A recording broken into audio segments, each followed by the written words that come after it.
तो हम लोग ना चैप्टर नंबर 5 करंट एनसीईआरटी के अकॉर्डिंग, पुरानी एनसीईआरटी में चैप्टर नंबर 6, एक ऐसा चैप्टर जो अगर आपको आ जाए ना तो आप 12th बायोलॉजी के बादशाह हो।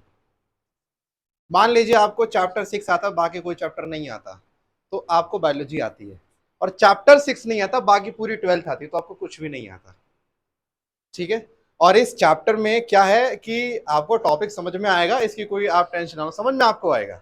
दिक्कत कहाँ रहेगी कि आपको वो चीज लंबे समय तक याद नहीं रहने वाली है। आपने आज पढ़ा, 2 दिन बाद टॉपिक कहीं का कुछ और, कहीं का कुछ और, ये ना हो इसलिए एक काम करना है, नोट्स जितने सिंपल आपने आज तक बनाए उससे कहीं ज्यादा सिंपल अब बनाने हैं, और ज्यादा चीजों को आपको अच्छे से एक्सप्लेन करना। अगर मैं कोई एक जोक भी मारता हूँ ना किसी टॉपिक पर, आपको वो जोक भी लिखना पड़ेगा, तब जाके आपको टॉपिक समझ में आएगा।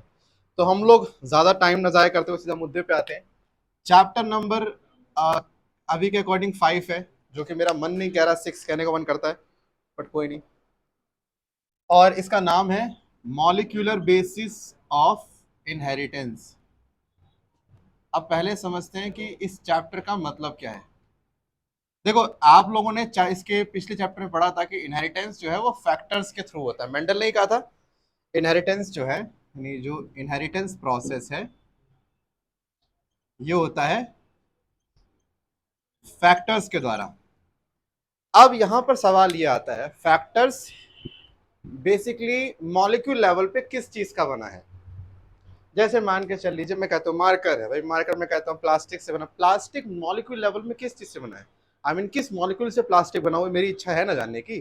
भाई प्लास्टिक से चेयर भी बनी है, प्लास्टिक से मार्कर भी बना है, बट दोनों में किस तरह का केमिकल इस्तेमाल वो हमें पता करना है। इसी तरह से इनहेरिटेंस फैक्टर्स के थ्रू होता है, ये हम जान चुके हैं, बट ये फैक्टर्स मॉलिक्यूलर लेवल पे क्या है, मतलब ये डीएनए है, आरएनए है, या प्रोटीन है।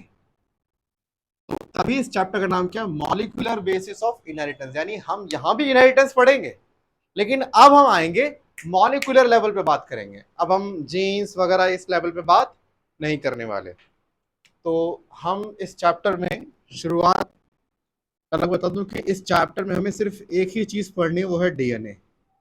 जस्ट इमेजिन, जिस चीज को आप लोगों ने कहीं पहले एक छोटा सा वर्ड समझ के छोड़ दिया होगा, आज वही छोटा सा वर्ड आपकी जिंदगी में बड़ा सा चैप्टर बन के आ चुका है। वैसे डीएनए की फुल फॉर्म क्या होती है,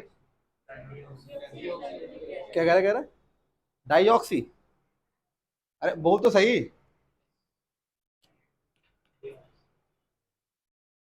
अच्छा, वो डीऑक्सी बोलेगा तो तू डीऑक्सी बोलेगा, डाईऑक्सी ना, वही तो मैं कह रहा था। गलत आंसर, डीऑक्सी। पूरा नाम बता के क्या आएगा भाई साहब, ये 9th या 10th का है ये टॉपिक, और ये 12th का टॉपिक तो है ही नहीं जो मैं पूछ रहा हूँ, डीएनए के फुल फॉर्म पूछ रहा हूँ। अगर तूने बता दिया तो तेरी शादी जो है ना वो तेरी पसंद की लड़की से होगी।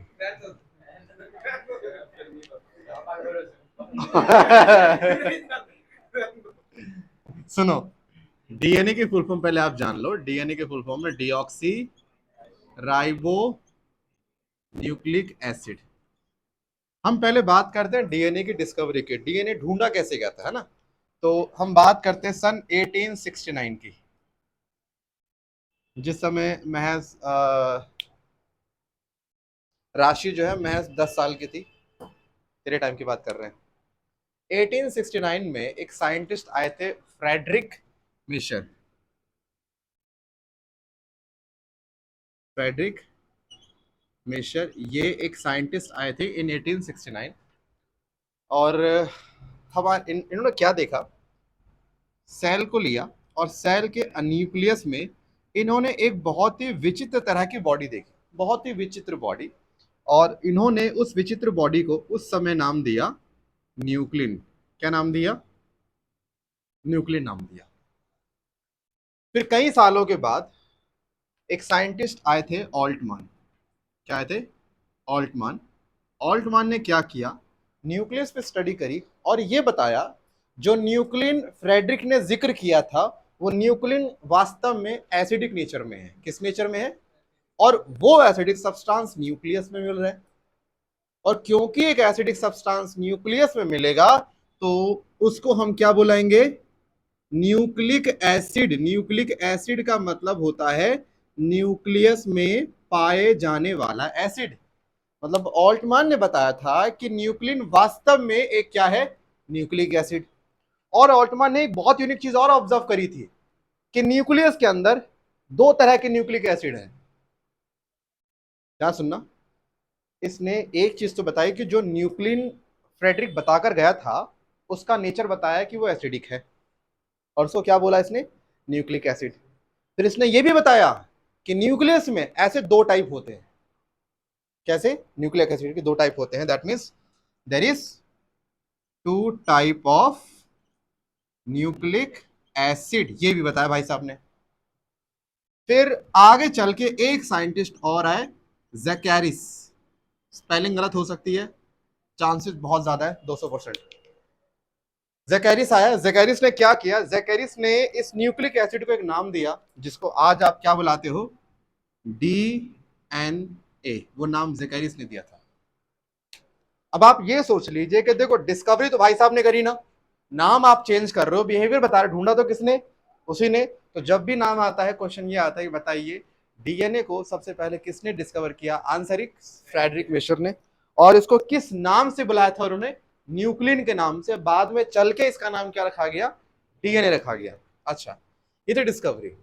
अब डिस्कवरी के बाद जब हमें डीएनए पता लग गया तो हम जरा डीएनए की कहानी को और पढ़ते हैं, जानते हैं कि डीएनए में क्या क्या चीजें होती हैं। देखो भाई, ऐसा है, डीएनए जो है ना, डीएनए को बनने के लिए तीन चीजों की सख्त जरूरत होती है। और मैं आपको एक छोटी सी कहानी बता देता हूँ। मान के चलो कोई एक पर्सन है, चिंटू है। और चिंटू क्या है? चिंटू जो ना घर का सारा काम करता है। घर का झाड़ू पोछा बर्तन, मतलब अपने आप को तुम ही मान लो तो तुम काम करते हो। वो घर की बड़ी हेल्प करता है, मम्मी की बड़ी हेल्प करता है। होता है क्या, एक दिन उसके मामा मामी आते हैं, कहीं बाहर से आते हैं और कहते हैं कि जी हमारे घर में तो हमारा नौकर चला गया है, तो हम इसको घुमाने ले जाएं क्या? बहाना होता है, घुमाने ले जाए क्या? चिंटू कहता है हाँ ठीक है, हम भी चल लेंगे, उसे क्या पता, घुमाने थोड़ी लेके जा रहे हैं। तो मान के चलिए जब मामा और मामी उसे अपने साथ ले जा रहे हैं, कहीं अपने साथ अपने घर पे लेके जा रहे हैं। टोटल घर में कितने लोग आए? दो। और यहाँ से गए कितने? तीन। अब जब चिंटू चला गया तो घर के काम नहीं हो पा रहे, तो अब घर में काम कौन करेगा? उसके पापा करेंगे। भाई घर में तीन ही लोग हैं, मम्मी पापा। मम्मी की चलती है, पापा फालतू बोलते ही नहीं। ठीक है, पापा नहीं बोलते तो बच्चा क्या बोलेगा? तो बच्चा तो चला गया। अब मान के चलिए कुकर की सीटी लगी पड़ी थी, इसके पापा गए थे पानी लेने, साथ में बोलते ए जी सुनते हो, जा सीटी बंद कर दो। अब सिवाय वो मतलब कुकर की सीटी बंद करने का और कुछ कर सकते नहीं है, तो चुपचाप सीटी बंद करके आगे आराम से बैठ गए, यही चलेगा। तो यहाँ पे एक लाइन याद रखना कि जो वाइफ है वो कहती है ए जी सीटी बंद कर दो, तो उसके हस्बैंड कहते हैं कि बता वो चिंटू कहाँ गया? तो उसकी वाइफ कहती है कल दो लोग आए थे और तीन लेके तीन चले गए यहाँ से, मतलब चिंटू हमारा उनके साथ चला गया। स्टेटमेंट क्या है? ए जी सीटी बंद कर दो। फिर वो आता है कि चिंटू कहाँ है, तो क्या बोलें? कल दो आए थे और तीन चले गए। ये लाइन याद रखना। अब भी बात आता है डीएनए पे। डीएनए तीन चीजों से मिलकर बना होता है। सबसे पहली चीज का नाम है नाइट्रोजिनस बेस। दूसरी चीज का नाम है शुगर। और तीसरी चीज का नाम है फॉस्फेट। एक बार रिकॉर्डिंग में देखते रहिए, ठीक है? चलें जल्दी। ठीक है, तीन चीज से मिलकर बनता है आपका, जैसे चाय बनाना हो, चाय पत्ती चीनी दूध चाहिए होता है ना? डीएनए को आप एक रेसिपी मान लीजिए। तो अगर कोई भी आपको खाना पीना कुछ भी बनाना, तो उसके लिए कुछ ना कुछ इंग्रेडिएंट्स चाहिए होते हैं ना। तो डीएनए के इंग्रेडिएंट्स ये हैं, बेस शुगर एंड फॉस्फेट। हम पहले बात करते हैं नाइट्रोजन बेस की। नाम से ही आ गया, बेस हैविंग नाइट्रोजन। जिस बेस में नाइट्रोजन, उसे हम क्या बुलाएंगे? Nitrogenous base. मैं आपको बता दूं, आप लोगों ने साइक्लिक कंपाउंड पढ़े हुए हैं केमिस्ट्री के अंदर। और साइक्लिक कंपाउंड दो तरह के होते हैं, एक होता है होमोसाइक्लिक और एक होता है हेट्रोसाइक्लिक। पढ़ा आप लोगों ने? बहुत आसान है। मान के चल लीजिए, मैं आपको एक साइक्लोहेक्सेन ड्रॉ करके दिखा रहा हूँ। ये साइक्लोहेक्सेन है। अब इस साइक्लोहेक्सेन में देखोगे तो इस रिंग में टोटल 6 कार्बन है और सारे के सारे जो एलिमेंट जो इस रिंग में इन्वॉल्व हो रहे हैं सारे के सारे सेम है। अगर रिंग में आने वाले सारे एलिमेंट एक जैसे हो इसको होमोसाइक्लिक रिंग कहते हैं, जिसमें सारे एटम एक जैसे होने चाहिए। जबकि हेट्रो में क्या होता है, इमेजिन कर लीजिए एक कार्बन एक कार्बन एक कार्बन एक कार्बन एक कार्बन एक कार्बन एक कार्बन, और यहां पर मैं यहां से नाइट्रोजन यहां लगा देता हूं यहां। अब इस रिंग को बनने में टोटल 6 एलिमेंट लगे, 4 कार्बन है और 2 नाइट्रोजन है, 2 तरह के एलिमेंट लग गए। अगर एक ही रिंग को बनने में 2 तरह के एलिमेंट या 2 से ज्यादा टाइप के एलिमेंट लग गए तो कौन सी रिंग है, वो हेट्रोसाइक्लिक रिंग है। मैं आपको पहले बता दूं, नाइट्रोजनस बेस जो है इसका स्ट्रक्चर है रिंग स्ट्रक्चर। कैसा है इसका, रिंग स्ट्रक्चर है। अब रिंग में आपके माइंड में आता है कि यार ये होमो है कि हेट्रो है, आंसर इज हेट्रो है ये। कभी कभी तो क्वेश्चन इतना ही आ गया, बताइए जी नाइट्रोजन बेस जो है वो कैसे कंपाउंड है, लीनियर और रिंग, रिंग है भाई। और रिंग में कौन सा, होमो हेट्रो, आंसर हेट्रो। तो अब मैं आपको बताऊं जो नाइट्रोजनस बेस है, हम अभी इसको आगे कंटिन्यू कर रहे हैं। नाइट्रोजन बेस को 2 ग्रुप में बांटा जाता है। एक ग्रुप का नाम है प्यूरिन और एक ग्रुप का नाम है पायरिमिडिन। कितने ग्रुप बने, 2, एक प्यूरिन और एक पायरिमिडिन। प्यूरिन की बात करी जाए तो प्यूरिन में मैं बात करूं तो जिसमें स्ट्रक्चर कैसे आते हैं देखना, इसमें स्ट्रक्चर कुछ इस तरह के आते हैं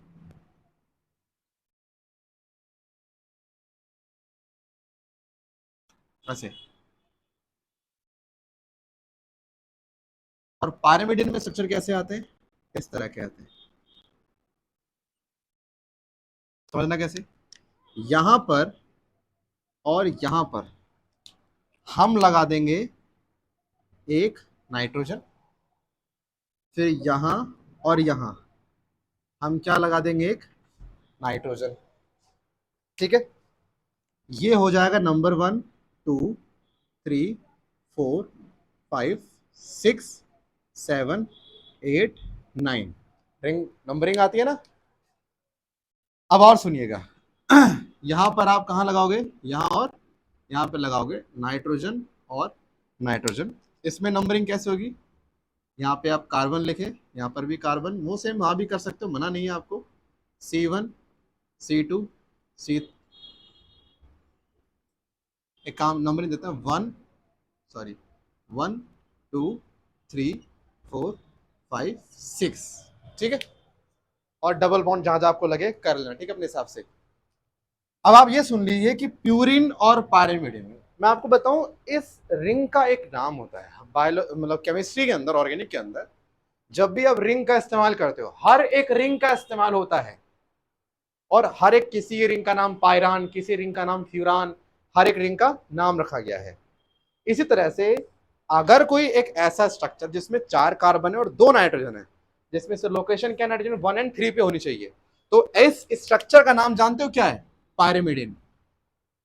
इस रिंग का नाम ही क्या है, पायरिमिडिन। इसलिए जिसके पास पायरिमिडिन रिंग है वो क्या बन गया, पायरिमिडिन बेस। इधर आना, अब यहां पर आप देखो 2 रिंग है, ये वाला रिंग उससे मैच कर रहा है, तो इस वाले रिंग का नाम क्या हो गया, पायरिमिडिन रिंग, हाँ कि ना, ये वाला हो गया ना। भाई ये जो रिंग है ये और ये दोनों में सेम है कि नहीं, इसमें एक एक्स्ट्रा रिंग और आ गई, लेकिन वो 6 नहीं वो 5 की है। इसका नाम क्या है, इसका नाम है एमिडिजोल।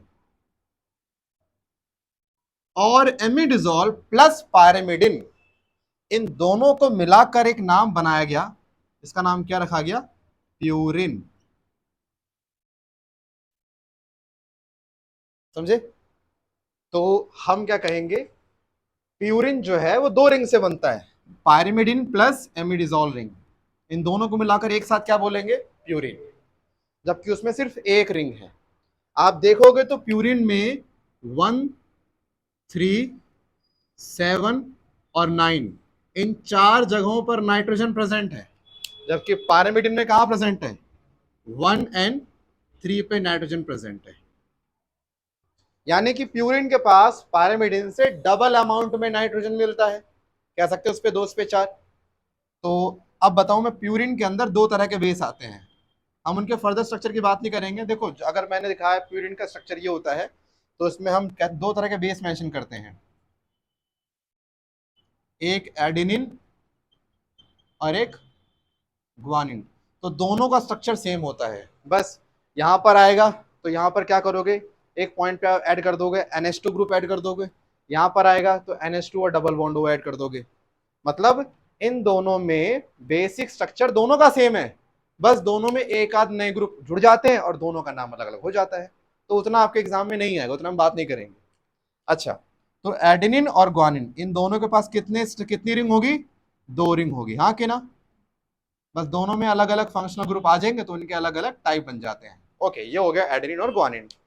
इसी तरह से पायरिमिडिन में 2 बेस आते हैं, एक है साइटोसिन, एक है थाइमिन। एक है साइटोसिन और एक है थाइमिन, 2 बेस आते हैं। जैसे उनके पास 2 रिंग, तो भैया ये एक रिंग के मेंबर में तो इनके पास कितने होगी, एक एक रिंग। ठीक है, अगेन दोनों पे अलग ग्रुप है, यहाँ पे मिथाइल ग्रुप आएगा, डबल बॉन्डो आएगा, यहाँ पे मिथाइल ग्रुप नहीं आएगा, अमाइन ग्रुप आएगा, डबल बॉन्डो आ जाएगा। तो दोनों में एक दो या दो से ज्यादा फंक्शनल ग्रुप का डिफरेंस नहीं होता है। अच्छा, हमें ध्यान रखना है कि इसको सी से डिनोट करेंगे, इसको टी से डिनोट करेंगे, इसको ए से डिनोट करेंगे और इसको जी से डिनोट करेंगे।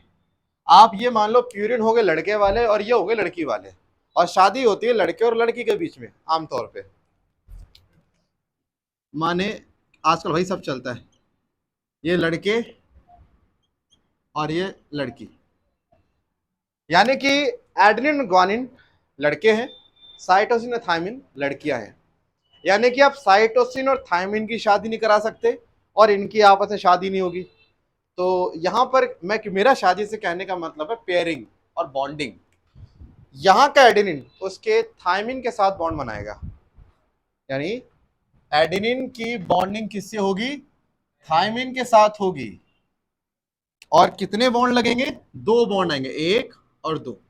यानी ये हो गया प्यूरिन और ये हो गया पायरिमिडिन, हाँ कि ना।